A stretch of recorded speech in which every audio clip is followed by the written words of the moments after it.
What would you do if the only thing you owned in the world was a fallen giant everyone said your blood had cursed? Settle in and let the canyon dust settle with you. Because this one begins as so many hard stories begin, with a girl standing at the edge of a town that has already decided who she is. Her name was Nell Voss. She was 20 years old, and on a bright, cold morning in the spring of 1888, in the Red Rock country of the Arizona Territory, she had exactly $9 in the world and a last name that shut every door in the county before she could knock on it. That last name is where the trouble started, so let us name it plainly. Voss. To Nell, it was only the word her mother had whispered like a wound and never explained. To the town of Cordero, perched on the rim above a roadless canyon nobody had a proper name for, Voss meant thief. It meant the foreigner who had taken 100 families and everything they had saved and left them with nothing but a fallen statue and a dry wash and a story they told their children as a warning. Nell had grown up 600 miles from that canyon in the house of an aunt who fed her out of duty and looked at her as one looks at a debt that can never be paid. And on the morning our story opens, that aunt had put her out. "I have kept the swindler's grandchild long enough," the woman said, not cruelly, which was somehow worse. She pressed $9 into Nell's hand and folded her fingers over it. "There is no more room for that name under my roof. Go and be your own trouble somewhere." So Nell went. She had a worn carpet bag, a cream dress printed with small faded flowers, a tan leather satchel across her shoulder that had been her mother's, and one thing she could not have explained if you had asked her, a small, heavy christening spoon of dull silver that she had carried her whole life, its handle stamped with a little hand-cut mark, a small lamp cradled in a diamond, that she had rubbed smooth with her thumb for 20 years without ever once wondering who had made it. She did not know then that she had been carrying her grandfather's signature against her heart since the day she was baptized. Keep that spoon in your mind. We will come back to it, and when we do, the whole story will turn over like a card. Now, before we go on, I want to hear from you. Wherever you are listening from tonight, a porch in Ohio, a kitchen in Texas, a long drive across some dark stretch of country, tell us in the comments the name of the town you were in. It does us more good than you know to picture the good company gathered around this fire. Settle in and let us go down into the canyon together. Nell went to Cordero because it was the one place on earth where she was owed something, though what she was owed she could not have said. She arrived with $7 of her $9 left, having spent $2 on a stage that took her as far as the Rim Road and no farther, and she walked into the county building on the day, as luck or fate would have it, of the spring tax sale. You have seen a tax sale, or something like one.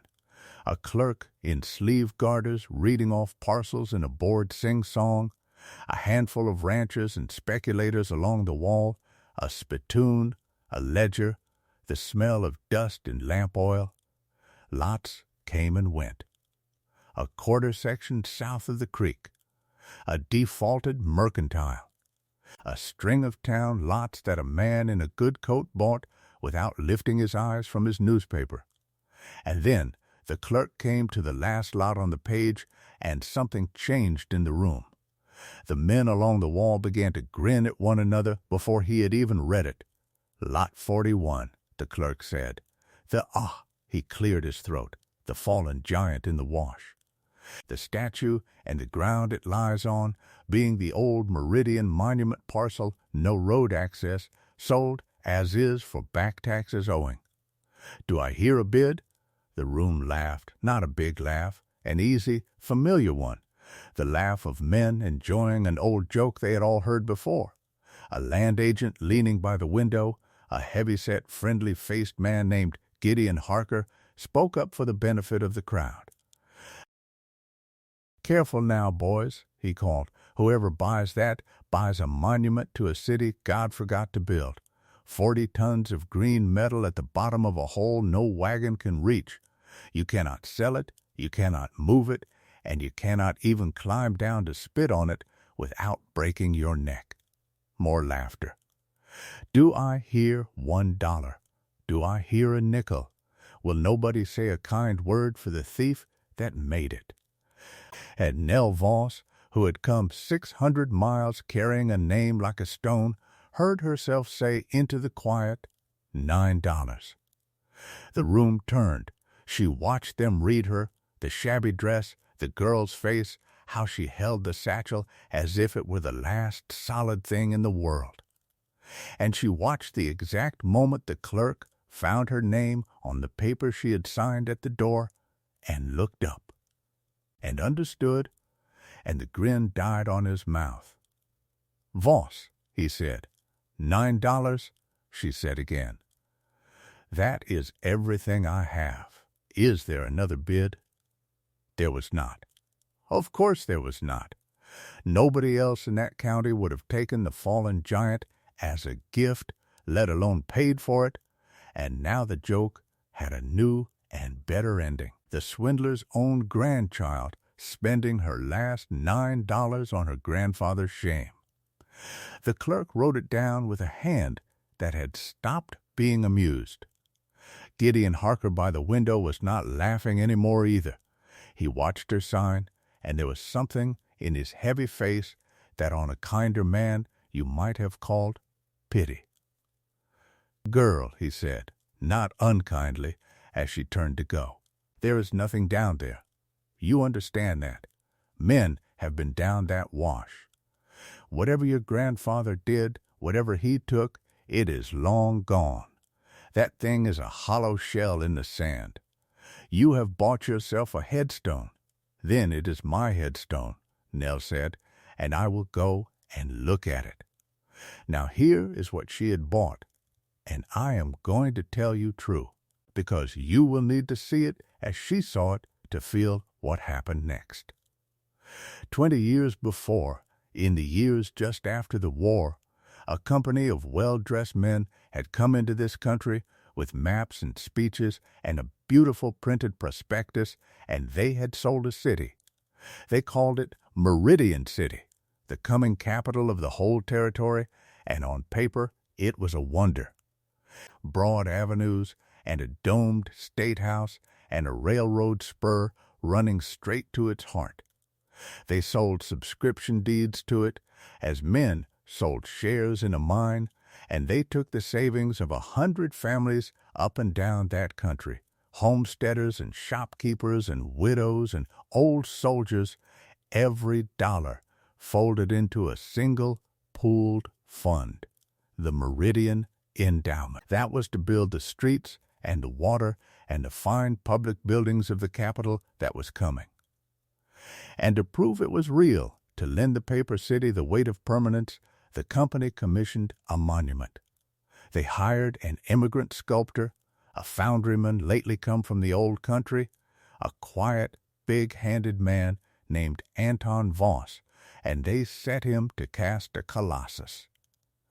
A robed woman, 40 feet tall, lifting a lamp above her head, the lamp of Meridian, the light of the new capital. He cast her as the great statues were cast in those years, hollow, in sections, plate by plate over a skeleton of iron, the same method that would in time raise the great copper lady in New York Harbor from her crates. He cast her hollow because that is how you cast a giant, and because bronze is heavy, and because no man alive could move a solid figure that size. Then the company freighted her up the only wagon grade into the canyon in pieces on ox teams, and Anton Voss and his crew raised her on a great granite plinth above the surveyed avenues of the city that did not yet exist. And the company held a dedication with speeches and a brass band, and they deeded the monument with great ceremony and a lawyer and a seal in trust to the children of Meridian County forever. And then, one night not long after, the well-dressed men were gone, all of them. The endowment strongbox was empty, the 100 families were ruined, the railroad spur was never graded. The avenues were never cut, and the only thing that ever stood in Meridian City was a 40-foot bronze woman holding up a lamp over an empty canyon.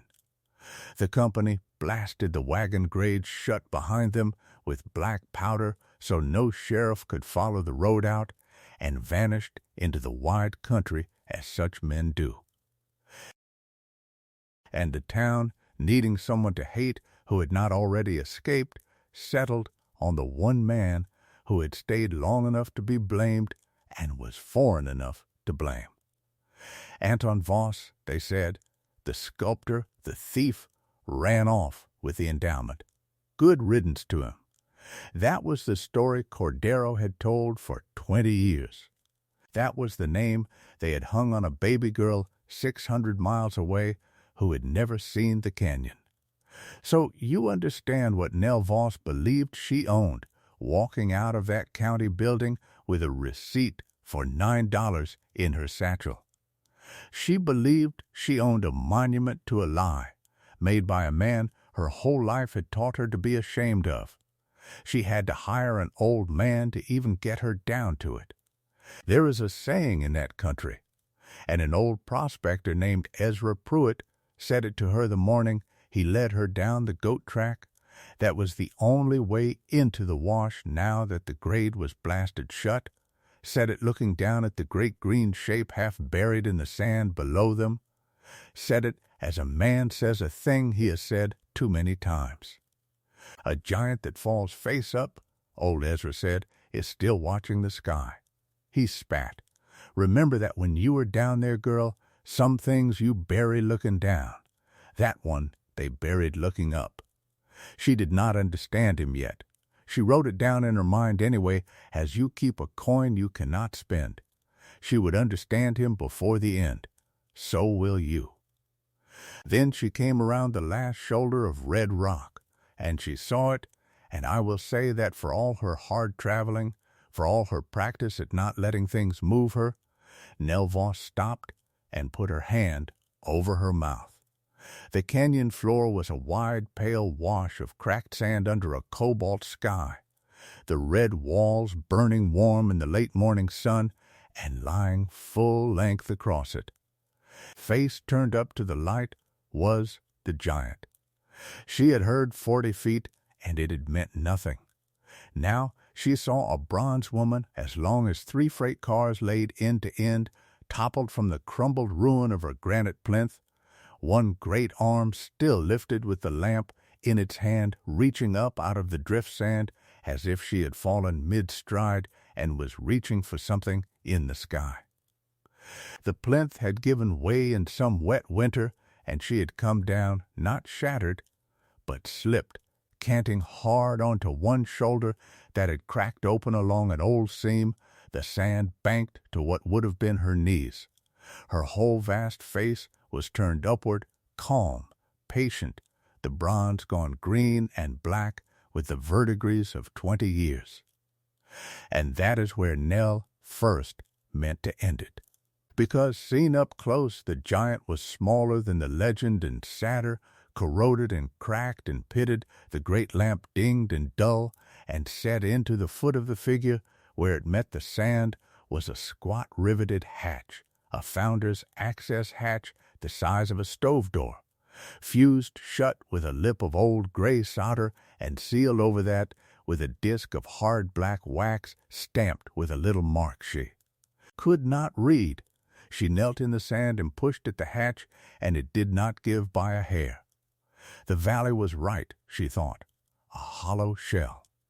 She had spent her last $9 on a dead man's lie, and the smart thing, the only thing, was to find some way to sell the bronze for scrap and take the little it brought and go and be somebody else in some town that had never heard the name Voss. She had actually risen to go. She had turned her back on the giant. And that is when she saw the two things that stopped her, and I want you to see them exactly as she did. The first was the giant's eyes. The whole vast face was green with rot, cheeks and brow and lips streaked black, except for the eyes. The two great bronze eyes had been polished, not weathered clean, polished, burnished to a warm gold gleam that caught the noon sun and threw it back gold, the sort of shine a thing takes on only when a hand has rubbed it that very week. And the lamp. The lamp the fallen giant still lifted toward the sky, that from the rim had looked dull, up close was swept clean and shining, gleaming gold against all that green. And the second thing was the smoke. From the deep shadow under the fallen plinth, where the great block had cracked and left a hollow like the mouth of a low cave, there rose, thin and blue and unmistakable in the still air, a curl of wood smoke, and when she went and put her hand near the mouth of that hollow, she felt it. Warmth, a fire, banked low, but a fire tended on the floor of a canyon that the whole county swore no living soul had entered in 20 years. Now let me put a question to you, because Nell was about to answer it with her whole life, and I would like to know what you would do. She had come to sell a shell for scrap. Instead, she had found a monument that half the county called a grave. With polished eyes and a living fire in its heart, and every instinct told her that whatever the truth was, it was going to name the men who ran this valley, and whatever door her grandfather's name had already shut, this would nail closed. Would you break open a thing a whole county reveres as a grave to clear the name of a dead man you never met? Knowing the truth might set the most powerful family in the territory against you? Or would you take the scrap money and go and be safe and nameless somewhere else? There is no shame in either answer. Tell us honestly in the comments what you would have done, because it matters to the rest of this story and because I truly want to know. And if you are the kind of person who needs to hear how it comes out, do stay and subscribe and let us find out together. Nell stayed. Of course she stayed. She did not have the money to leave, and she had not the heart to, and those two things had walked hand in hand her whole life. She built up her own small fire against the coming cold, and she sat down with her back against the warm bronze of the fallen giant's shoulder, and she waited to see whose fire that was. She did not have to wait long. It was near dusk, the red walls going to deep rose and the sky to violet, when she heard the scrape of a foot on stone and turned and saw, standing at the mouth of the hollow under the plinth, an old man. He was very old and very thin, with a white beard going yellow at the mouth and a face burned to leather, and he wore a molder's leather apron so old it had cracked like the canyon floor. And he was staring at her with his head cocked hard to one side, like a man who is listening with his eyes because his ears have failed him. He held a soft cloth in one hand, gray with metal polish. And when he saw her, this half-wild old keeper who by every account in that county had been dead for 20 years, he made a sound in his throat like a man seeing a ghost, and he said one word, and the word was a name. Anton. No, Nell said, gently rising, keeping her hands where he could see them. No, my name is Nell. He came a step closer, peering, and she saw him take in the truth of her, the girl where he had wanted the man, and something in his old face broke and mended at the same time. You stand like him, he said too loud as the deaf speak, in the shoulders. I saw you against the light, and I thought, 20 years, and now he has come back down the grade. He wiped his face with the polishing cloth without knowing he did it. You are not him.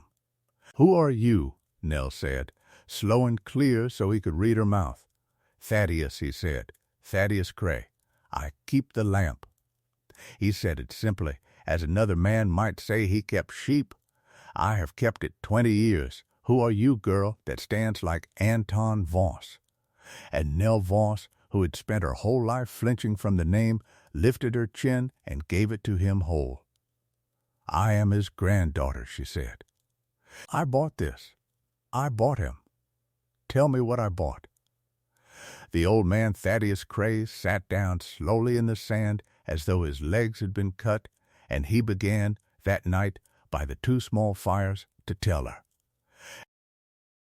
He had been Anton Voss's apprentice, he said, and before that his slave, in a manner of speaking, a bond boy sold into a foundry back east and worked half to death until a big, quiet foreigner bought his indenture and, within the year, tore it up and burned it and said, Now you are my molder, Thaddeus, not my property, and you will be paid. That was the kind of man Anton Voss had been, Thaddeus said, and his old voice shook on it. When Voss took the Meridian Commission and came west to cast the giant, Thaddeus came with him, a free man and a foundryman, and together with a crew of a dozen they had raised the lady in the canyon. And I will tell you a thing the county does not know, Thaddeus said, because they were never down here to see it, and the men who paid for it are the ones who told them lies. Anton Voss did not run off with any endowment. He leaned close. Anton Voss saved it. How Thaddeus told it over that night and the 2 days that followed was slow and out of order, as an old man tells a thing he has carried alone too long. But I will set it in a line for you so you can follow it. The men who sold Meridian City never meant to build it. That was the whole of it. The prospectus, the surveyed avenues, the deeded lots, the promised railroad spur, all of it was paint on a barn that was never going up. What was real, the only real thing, was the endowment fund. 100 family savings gathered into one iron strongbox against the building of the Capitol, and from the first the company meant to gather that box up and disappear. The monument was part of the paint. A city that raises a 40-foot bronze goddess must be real, must it not? No swindler spends that kind of money. That was the reasoning they sold, and it worked. And the subscriptions poured in on the strength of the giant rising in the canyon.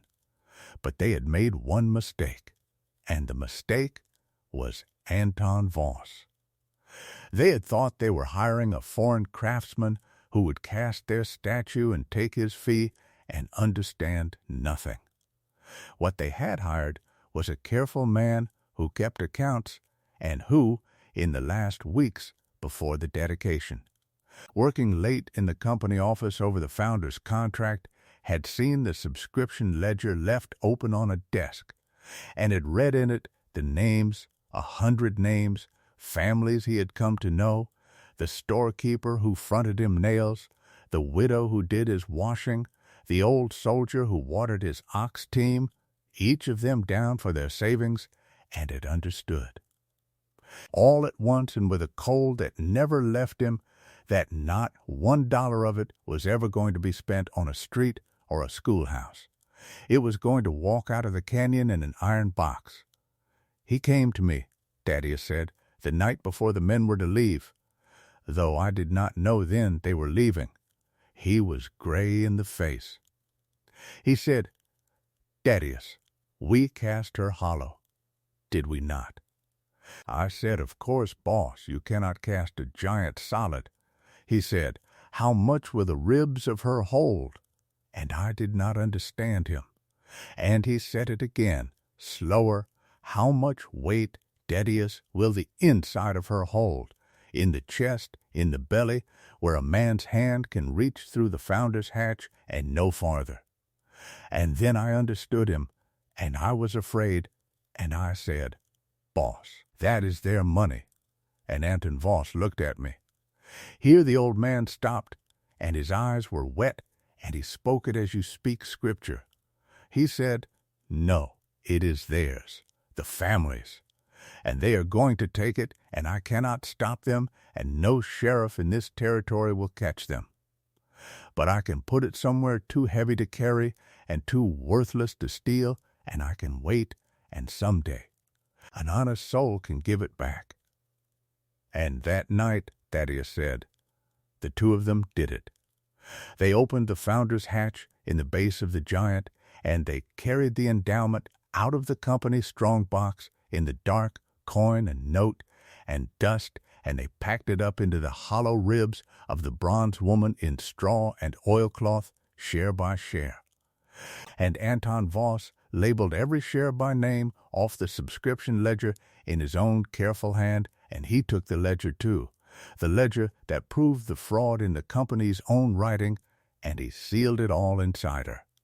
Then they soldered the hatch, and over the solder Anton pressed a disc of black founder's wax and stamped it with his own maker's die. The little lamp ringed by a diamond that every foundryman struck on his own work so the world would know whose hands had made it. And in the morning, Thaddeus said the company was gone, and the strong box was empty, and they had it put about before they even reached the rim that the foreign sculptor was the thief. Clever, you see. Clever men.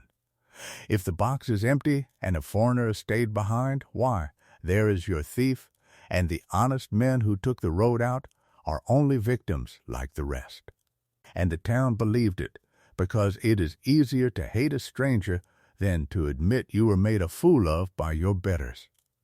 He wiped his mouth. They came for us with a rope. For Anton and for me both. We were down here at the Giant. Anton would not run. He said running would prove the lie true, but he made me hide in the hollow of the plinth. And there was a rock fall and a confusion in the dark, and the word went up the rim that the thief and his molder had both been taken and hanged.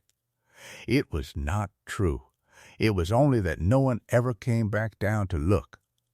Anton lived. I lived. We stayed with her. Why did you not go up? Nell asked, and tell them. Show them the ledger. Give the money back. To whom? Thaddeus said simply. The families were scattered to the four winds, ruined, gone off to start again wherever they could. And who in Cordero would take the word of a branded thief that the honest company had lied? On the strength of money he himself was standing guard over. They would have called it robbery. They would have hanged him true this time and split the endowment among the loudest men in the valley and called that justice. Anton knew it. He said, "The truth is too heavy to lift up right now, Thaddeus, same as the bronze. So we will keep it down here where it is safe, and we will keep her lamp bright so that no man ever scraps her for the metal before the day comes. And we will wait for the one who can carry it home." He led her then into the hollow under the fallen plinth where he had lived those 20 years, a low dry cave of a place, a pallet, a hearth, a shelf of poor belongings. And on the shelf was a book, a foundryman's tally book, its pages soft with handling, and Thaddeus put it in her hands. It was the tending log. 20 years of it. One line for each dusk in 2 different hands.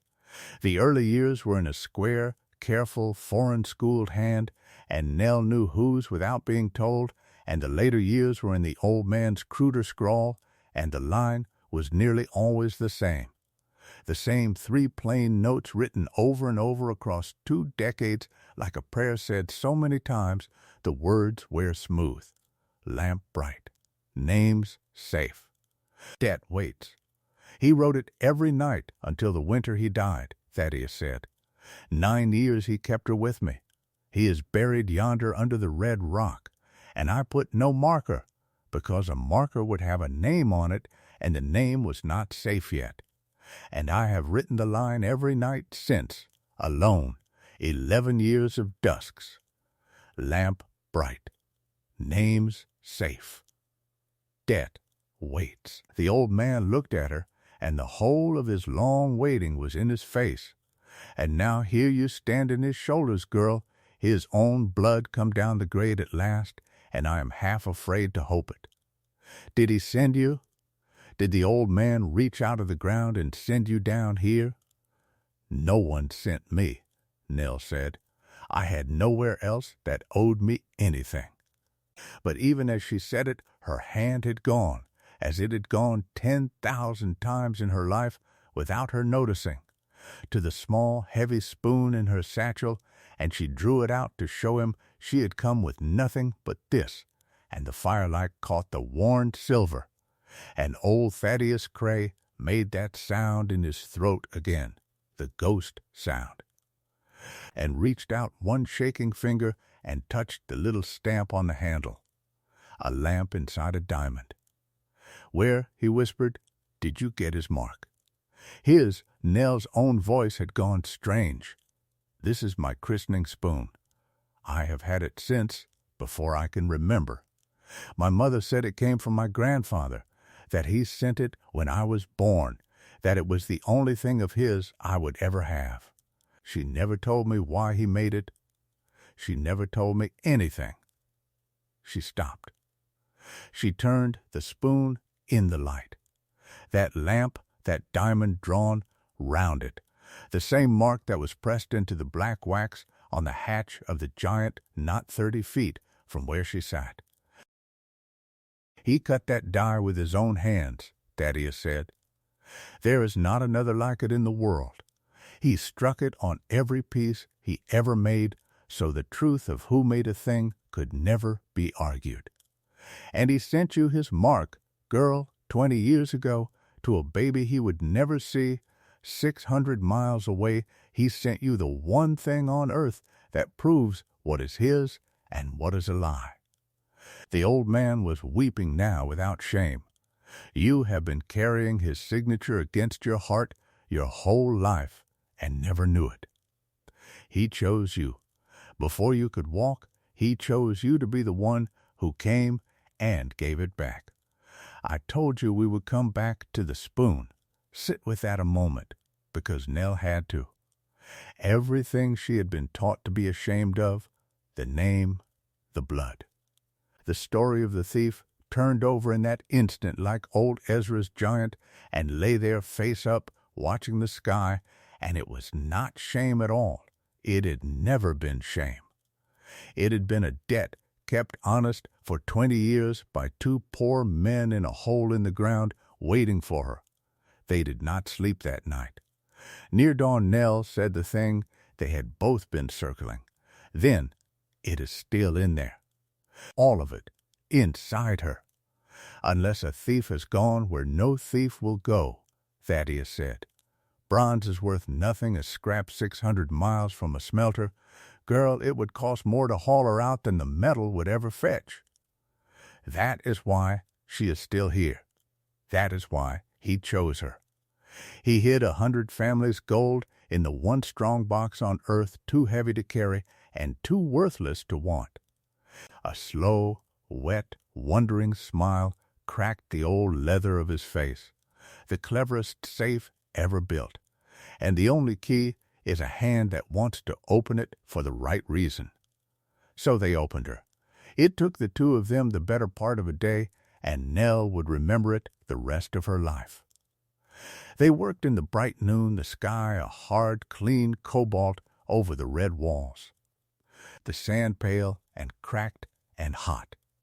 Thaddeus warmed his old soldering iron in the hearth coals and softened the disk of black wax first, and Nell lifted it whole and clean off the hatch and held it in her two hands, the little lamp and its diamond looking back up at her, and she set it aside as gently as you would set down a sleeping child. Then the old solder gone soft and gray with 20 years, gave up its seam a slow inch at a time under the warm iron, and he worked the founder's hatch stiff on its rivets until with a low groan of metal it swung inward on the dark. Cool air breathed out of the giant, cool and dry and smelling of straw and oilcloth and old copper. Nell got down on her knees and put her lantern in through the founder's hatch and then her head and shoulders after it, into the great cool bronze hollow of the fallen woman, into the ribs of her, and she lifted the light. And there it was, packed into the curved inner ribs of the figure, wedged up into the chest and the belly of her, where no arm could reach except through that one small hatch. Bundled in straw and wrapped in waxed oilcloth, gone the color of dark honey, sat the endowment of Meridian City. Not a heap of loose treasure, nothing so wild as that. Rows, neat, patient rows of small oilcloth bundles, each one tied with cord, and knotted under the cord of each one a little wooden tag, and on each tag, in a square, careful, foreign-schooled hand, faded but perfectly legible after 20 years, a name, a family's name, and a figure, their share to the dollar. Coin and greenback, and here and there a fold of gold dust, each family's ruin bundled and labeled and kept, waiting in the dark inside a fallen giant for someone to carry it home. Nell did not shout. She lay there half inside the bronze with the lantern lifted, and she wept, quietly reading the tags. Halloran, Pruitt, yes, old Ezra's own people, Calder, Okafor, Reyes, Wong, 100 names of 100 families who had been told for 20 years that a foreigner stole everything they had, and every one of them lay here safe, labeled in the thief's own careful hand. And tucked at the very heart of it all, where the great bronze breastbone curved over the whole hoard like a cupped hand, was one thing more. A flat packet, sewn shut in oilcloth and stamped into the wax that closed it, once more the lamp within its diamond. On the face of it, in that same square hand, 4 words: "For my blood." Later, "That one," said Thaddeus's voice, small and far behind her at the hatch. "That one he made me swear. Not until it is safe, not until the day. He said, the blood will know when."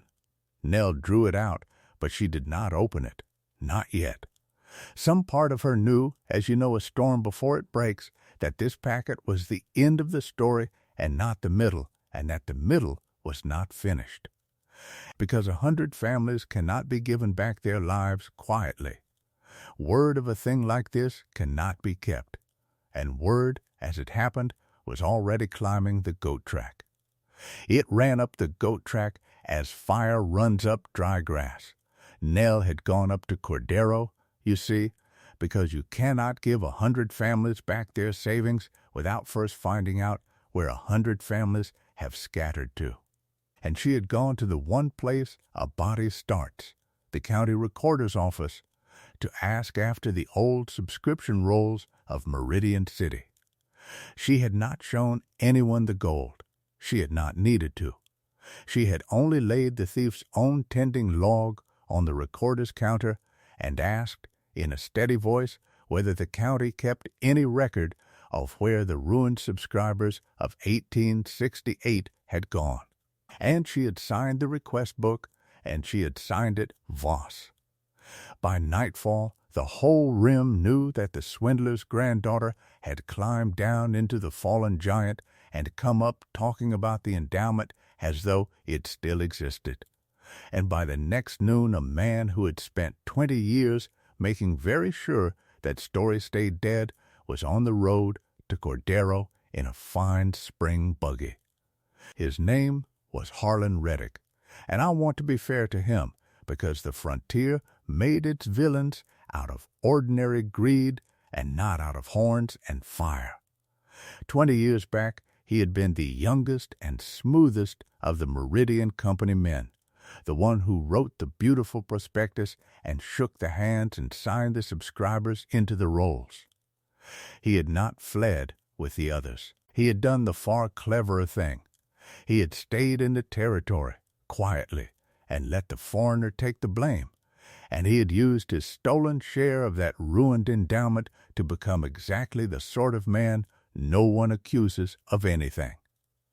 By 1888, Harlan Reddick was a territorial land commissioner, a church deacon, a man with a watch chain and a reputation and a house with white columns, and when he stepped down out of his buggy in front of the Cordero County building, he did it like a man arriving to correct a small clerical error.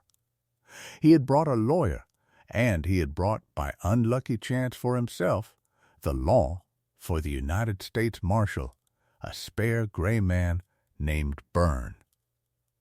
Happened to be in Cordero that week over a mail matter, and Reddick, who understood that the appearance of law is the best armor a guilty man can wear, made a great point of asking the marshal to attend, so that everything might be done, he said, properly and in the open.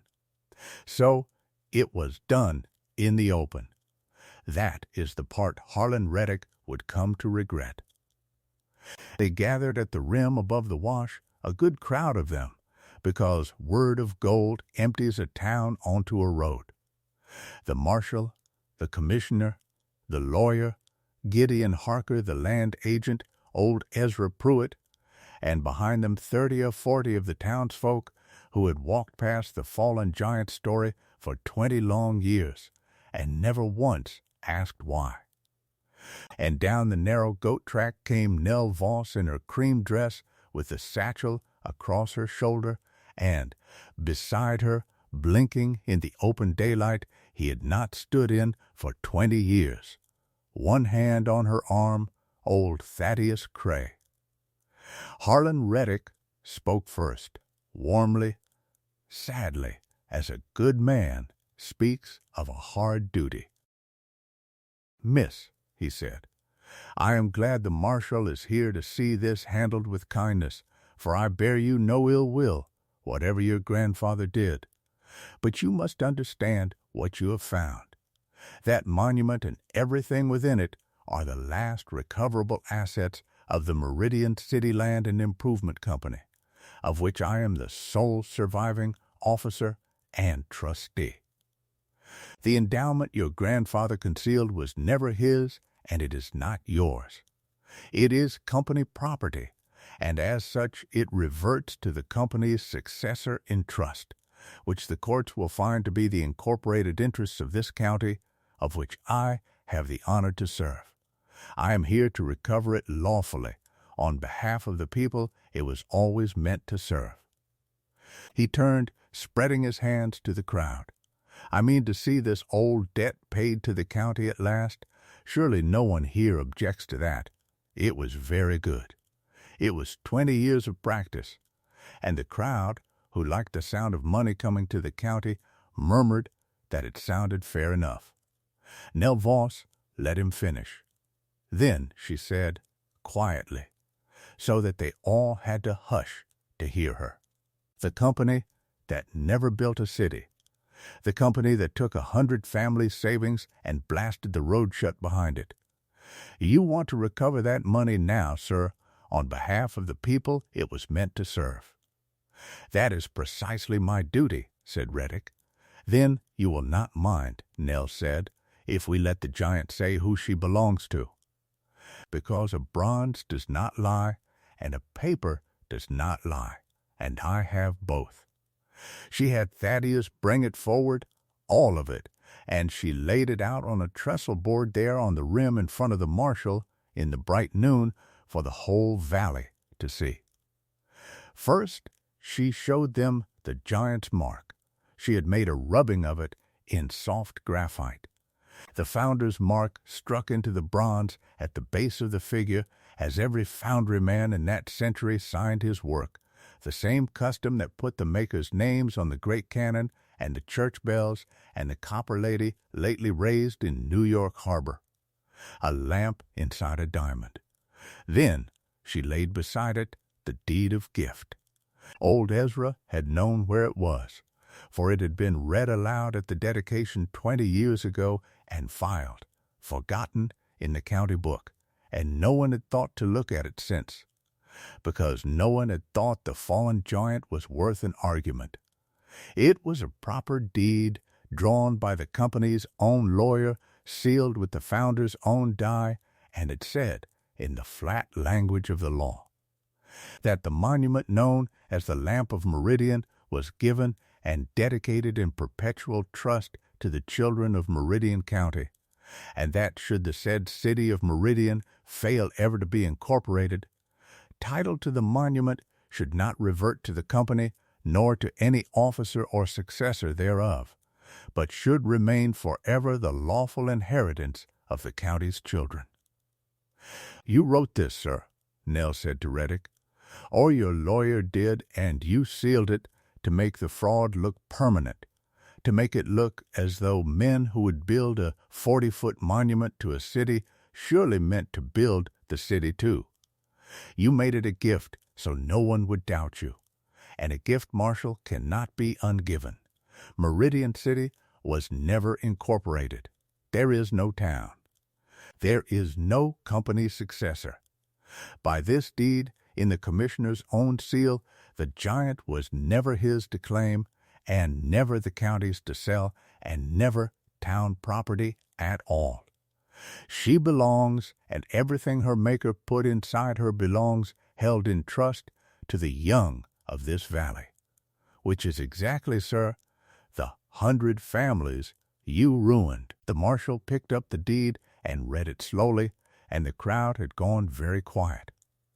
"And this," Nell said, and laid down the last thing, "is the subscription ledger of the Meridian City Land and Improvement Company. My grandfather took it the night he saved the endowment, so that the truth would be kept in the company's own hand and could never be argued. Every family, every dollar. And the officer who signed for each subscription, sir, in ink, in his own hand, is you." She opened it to Harlan Reddick's signature 100 times over, 20 years younger and unmistakable, and she turned it so the marshal could see, and then so the crowd could see, and there it was, the smooth young hand of the deacon with the watch chain, signing for the savings of the widow and the storekeeper and the old soldier, over and over, page after page. I will not tell you Harlan Reddick raged, because he did not. That is not how such men fall. He went very still and very gray, and he said, in a voice gone suddenly thin, "This proves nothing.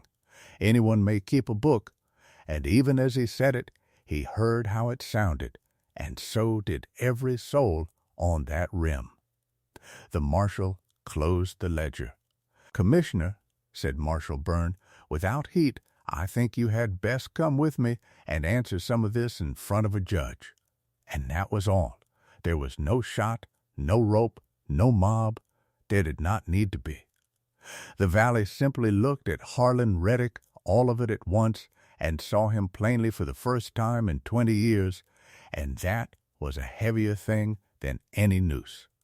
He was undone in the open he had asked for, by his own seal and his own signature, and the honest bronze of a man he had branded a thief.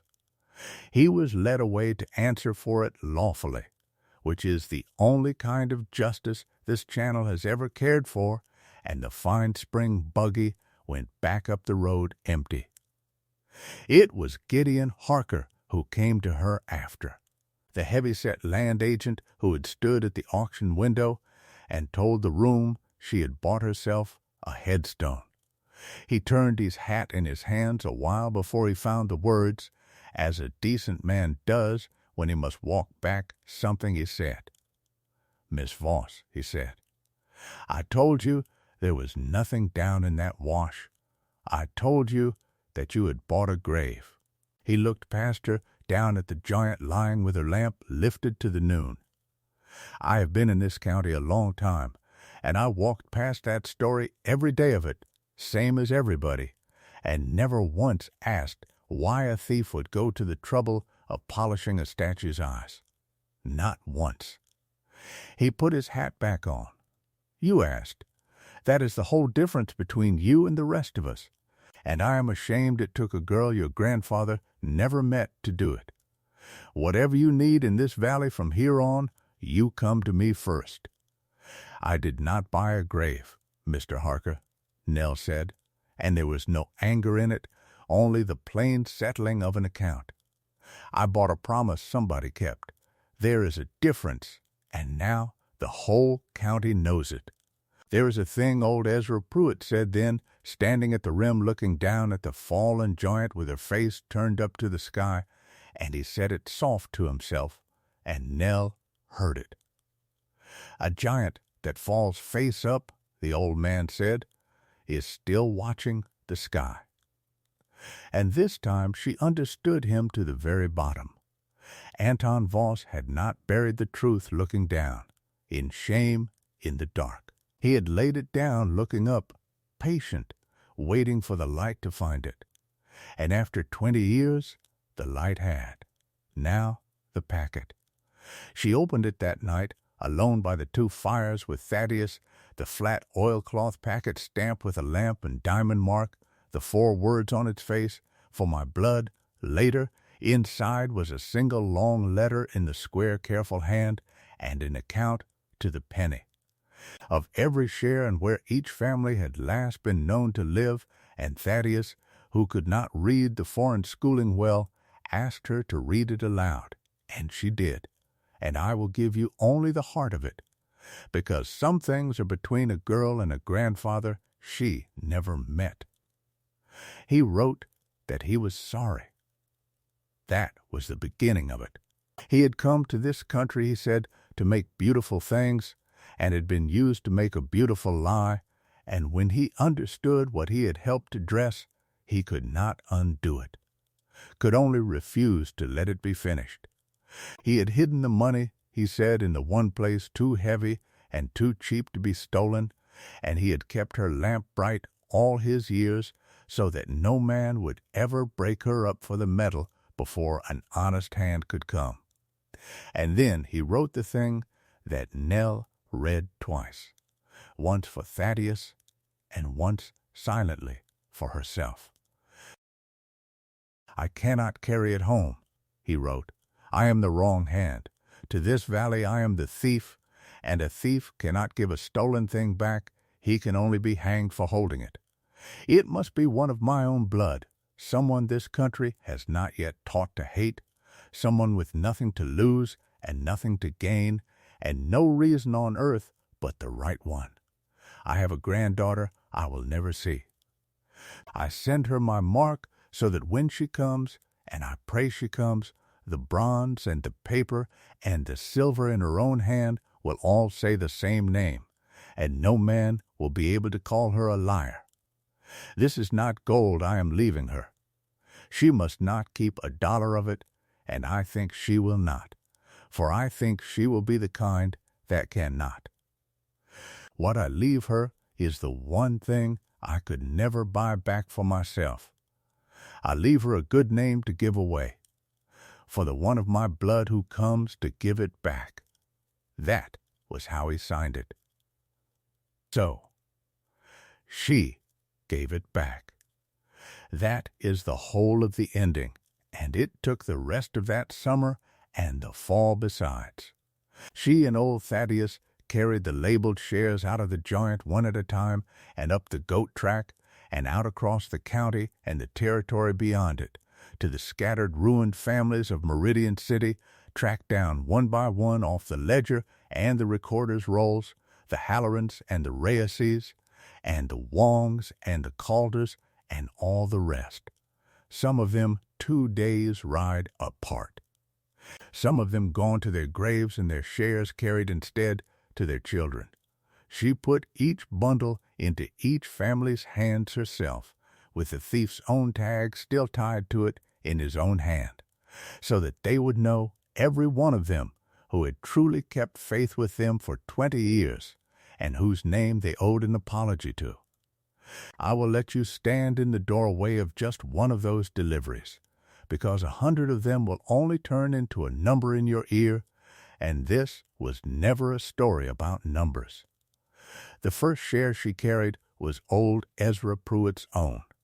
He had guided her down the goat track that first morning for 2 bits and a plug of tobacco.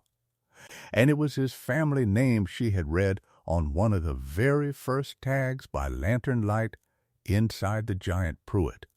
$40 and some silver, the whole of what his mother and father had put into Meridian City the year before they lost the homestead, and everything after it went sideways.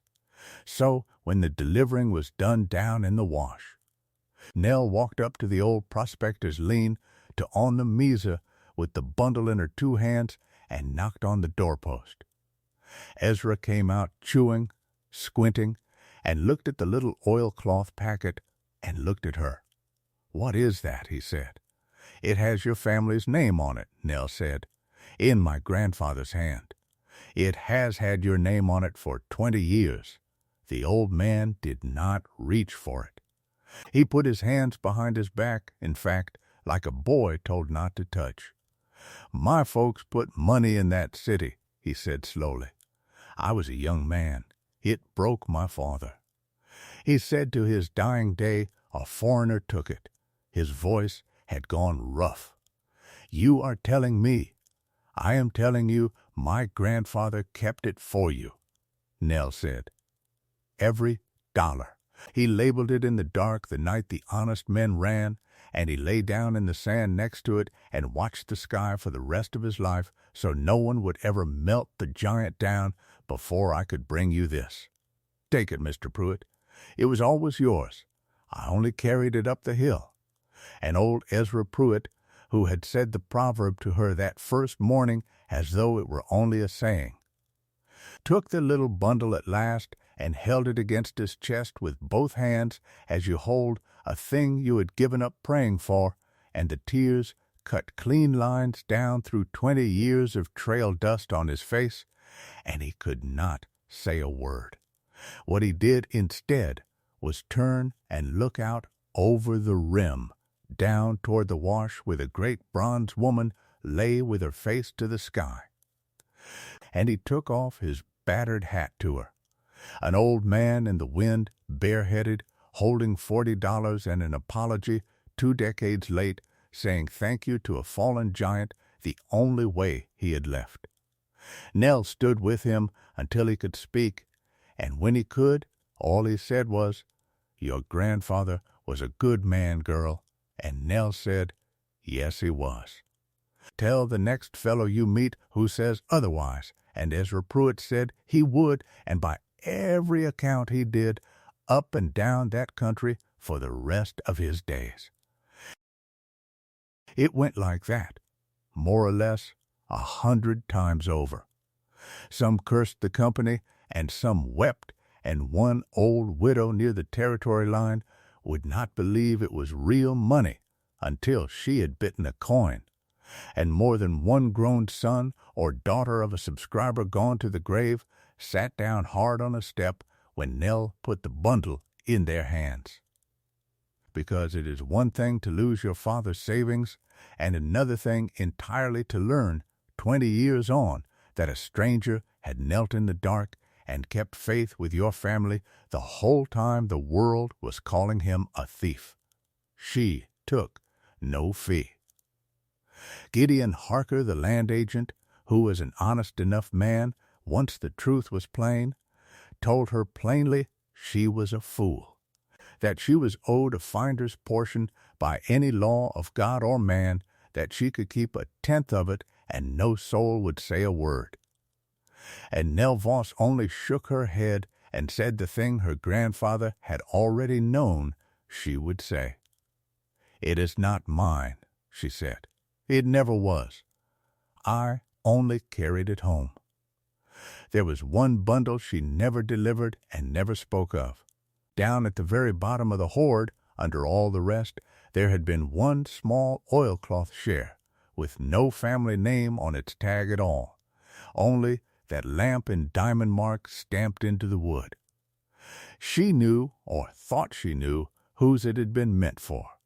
The one family that had never appeared on any subscription roll because they had never been subscribers. Only the Maker and his blood. She never opened it, and she never said aloud whose it was, and if you ask me, I will tell you that some inheritances are meant to be kept quiet and not counted, and I will leave it there, as she did.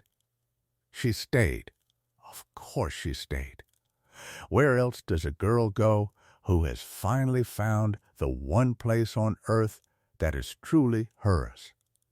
The county, shamed and grateful all at once, deeded her the monument parcel free and clear, and she and old Thaddeus built a decent cabin up against the warm red rock within sight of the fallen giant, and Nell Voss became what her grandfather had been and what Thaddeus still was, the keeper of the lamp.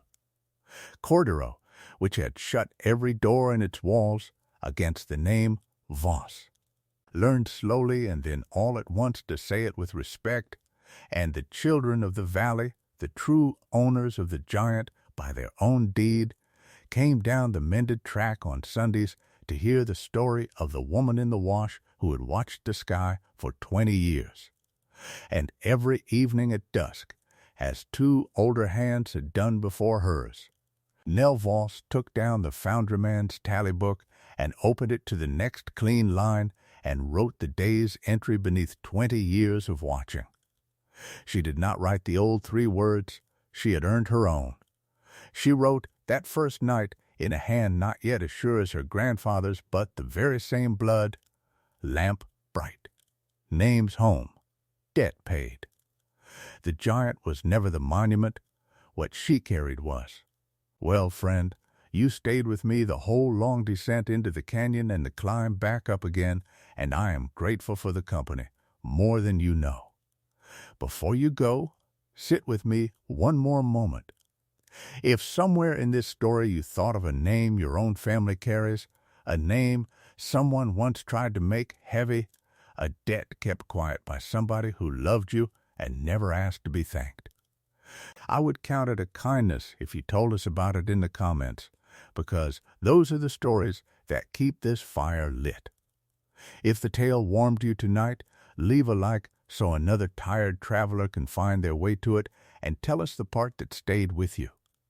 And if you would like to sit by this fire again, subscribe and settle in, for there is always another relic the frontier left waiting, and always another soul brave enough to go and find out what it kept. Until then, from all of us at the canyon's edge, thank you for listening, and rest easy.